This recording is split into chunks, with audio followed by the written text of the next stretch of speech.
Welcome back to the deep dive. Today we aren't just analyzing a book today, we are grabbing a live wire with both hands. We really are. It is a heavy one. If you are a man looking around at the modern world right now, maybe at your workplace or the family courts or the dating market, and you have this gnawing feeling that the game is rigged against you. Or that the rule book was rewritten in a language you were never taught. Exactly. If you feel that way, this conversation is for you. We are peeling back the layers of the Matrix today. But right up front, before we descend into this rabbit hole, I need you to do one thing. Hit that like and subscribe button right now. Seriously, take a second and do it. The algorithm generally tries to bury this kind of information. It actively hates what we're about to discuss, so help us keep the signal strong. And it is definitely a heavy hitter today. We are looking at a text that essentially functions as a diagnostic manual for what the author calls the systemic collapse of Western institutions. Right. We are diving into the controversial, very dense, and frankly explosive ebook by Conrad Riker. The title alone is a mouthful, but it sets the tone perfectly. It's called Amoral Women Killing Billions of Babies Without Contrition, Shamelessness, Covert Relational Violence, and Pussy Pass Impunity. It is quite the title. It is. But putting the title aside, Riker describes this text not as standard nonfiction, but as a weapon of clarity and rearmament. It is ultra long, it's incisive, and it covers everything from economics to evolutionary psychology. And just a quick reminder for you listening, as always, our mission on this deep dive is to impartially report on the contents of the sources we examine. Right, we are not taking sides. We are not endorsing any specific political viewpoints here, left or right. Our job is just to map out the ideas contained in the original source material so you can understand the arguments being made out there. Absolutely. We are just breaking down the claims. And if you want to follow along, and honestly, you might want to check the receipts on this one because the data he presents is incredibly dense. Go to Amazon Kindle or Google Play Books right now and grab a copy. You really need the full text to get the scope of this argument. So the mission for today's deep dive is to unpack Riker's central thesis. He argues that the decline of the West isn't an accident, and it is not just about bad economics or corrupt politicians in the traditional sense. Right. Riker posits that civilization has been captured by a specific force. He calls it female-driven ideology, and he identifies a mechanism he terms maternal mimicry. Let's start right there. Maternal mimicry. It sounds biological, almost clinical. What exactly does Riker mean by that in a political or institutional context? Well, he is arguing that the state itself has undergone a fundamental transformation. If you look back at the history of our institutions before they were captured by feminists and Marxists, according to the book, the state was essentially a patriarchal structure. It was designed for justice, infrastructure, defense, efficiency. It was about hard borders, hard rules, and meritocracy. Riker argues that it has morphed into a massive bureaucratic daycare. A daycare run by what he calls the repressed maternal instinct of women in power. Precisely. Because this instinct is projected onto the state, the government no longer treats citizens, specifically men, as adults with rights. It treats them as children who need to be managed, scolded, and kept quote-unquote safe at the cost of their liberty. So the logic here is that the government has moved from a father archetype, which is strict, capable, and demands competence, to a mother archetype that is nurturing, but ultimately suffocating. That is exactly the distinction he makes. It is the difference between a state that ensures you have the freedom to succeed or fail, and a state that ensures you never get hurt, even if it means you aren't free. And he brings some wild examples to back this up. I remember this from the reading. Yeah, the chapter titled Infrastructure of Emotion, he cites a directive from Transport Canada. They actually require reports on how new bridges impact gender-based trauma. Wait, hold on. We are talking about concrete and steel here. We are talking about... Load-bearing structures. Yeah, load-bearing structures. How on earth does a bridge cause gender-based trauma? That is the exact point Riker is making. It sounds like pure satire. But he points out this is literal policy. Civil servants are writing reports asking if concrete beams might trigger PTSD or exclude certain identities. Wow. It highlights his core argument. When you prioritize emotional safety over structural integrity, you get absurdity. But it is a dangerous absurdity. Riker argues this safetyism trap has fundamentally replaced liberty. He uses Sweden as a prime case study for this, right? He does. And Sweden is usually praised in the mainstream media for its equality and happiness index. Right, the Scandinavian model. Everyone says it's the utopia we should strive for. But Riker takes a very different view of the data. He notes that Sweden spends approximately $1.2 billion annually on gender equality agencies. That is a massive amount of capital. Yet since 1980, male suicide rates there have risen 100%. That is just a staggering statistic. So the state is spending over $1 billion to make things equal and safe, but men are checking out of existence at record rates. According to Riker, that is a feature, not a bug. The system prioritizes female emotional comfort. If the environment is perfectly safe for the maternal archetype, it is often incredibly suffocating for the masculine archetype. He also mentions Finland in that section. Yes, where the government spends millions training men to name their feelings. It is an attempt to medicate masculinity, treating stoicism as a pathology. The state basically views men as defective women or emotional infants who just need to be taught to cry so they fit neatly into the daycare. It is the complete pathologizing of normal male behavior. They want to turn men into women because that is the only operating system the maternal state actually understands. Exactly. But let's look at how this control is actually enforced on the ground.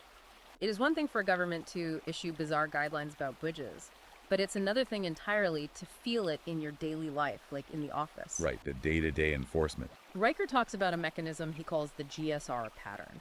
This seems totally central to his theory on social control.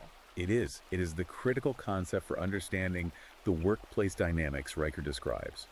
GSR stands for gossip, shame, and rally. Riker identifies this as the primary enforcement mechanism of the female hive mind within modern institutions. Break that down for us. How does that GSR cycle actually work in practice? Well, it starts with gossip.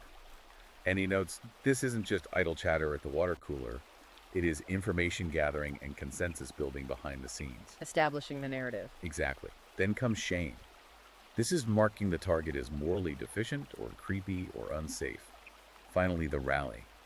This is when the group mobilizes to completely expel the target. I think we have all seen this in action.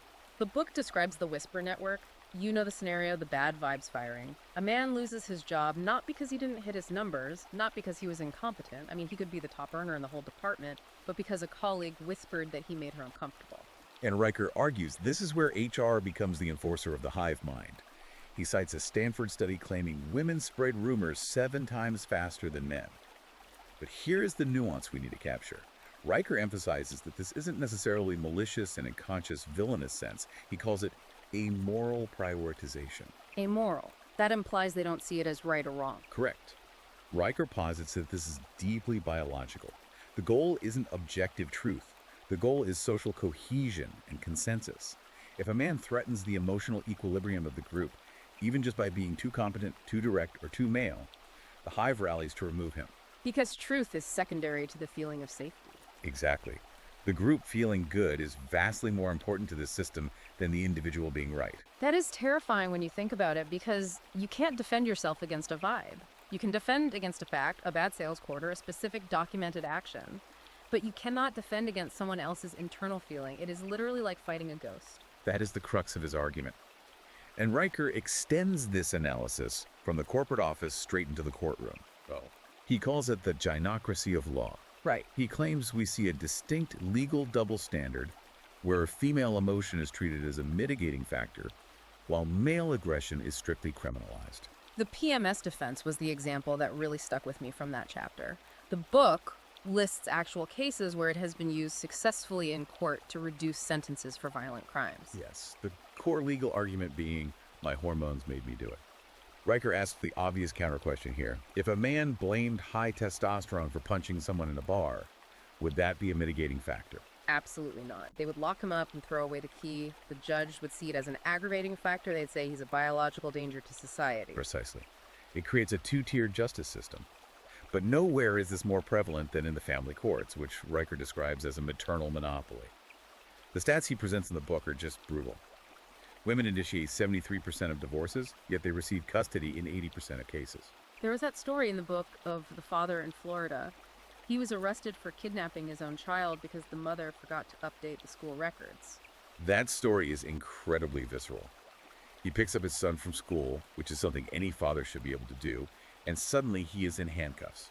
Riker uses this to demonstrate that the default assumption of the state is that the father is a threat until proven otherwise. The mother is the default guardian, and the father is basically a conditional accessory. Right. And this leads to one of the most interesting theoretical frameworks in the entire book.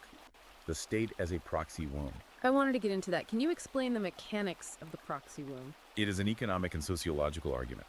Riker argues the modern welfare state has effectively replaced the husband. Historically, a woman relied on a husband for resources, shelter, and protection. Now, the state extracts resources from men via taxes and redistributes them to women via welfare, grants, affirmative action, and massive social programs. So it allows women to completely bypass reliance on individual men. Yes, while remaining entirely dependent on the collective of men. Riker argues this facilitates the systemic erasure of fathers. You don't need a dad in the house if the government check clears every single month. The state becomes the provider, and the biological father becomes merely a sperm donor and a tax source. And the cost of that erasure is very measurable. Riker isn't just theorizing in a vacuum here, he points to the actual societal outcomes. The book notes that boys raised without fathers are 5 times more likely to end up in prison. A huge statistical jump. Right, yet we have institutions actively pushing fathers out of the picture. Riker mentions a school in Portland that banned fathers from attending parent-teacher conferences unless they were escorted by the mother. It is the institutionalization of the idea that men are dangerous by default. And if we connect this back to the bigger picture, Riker argues this dynamic completely destroys meritocracy. When you prioritize safety, feelings, and inclusion over the lack competence, systems inevitably fail. He calls it the death of merit. The book tells the story of an Intel engineer that perfectly illustrates this. Oh yeah, the software guy. Right, this guy delivered 0 bug code, way ahead of schedule, absolute rock star performance. In a sane, merit-based world, he gets the promotion and a massive bonus. But he was passed over. And why? Because he didn't make people feel safe.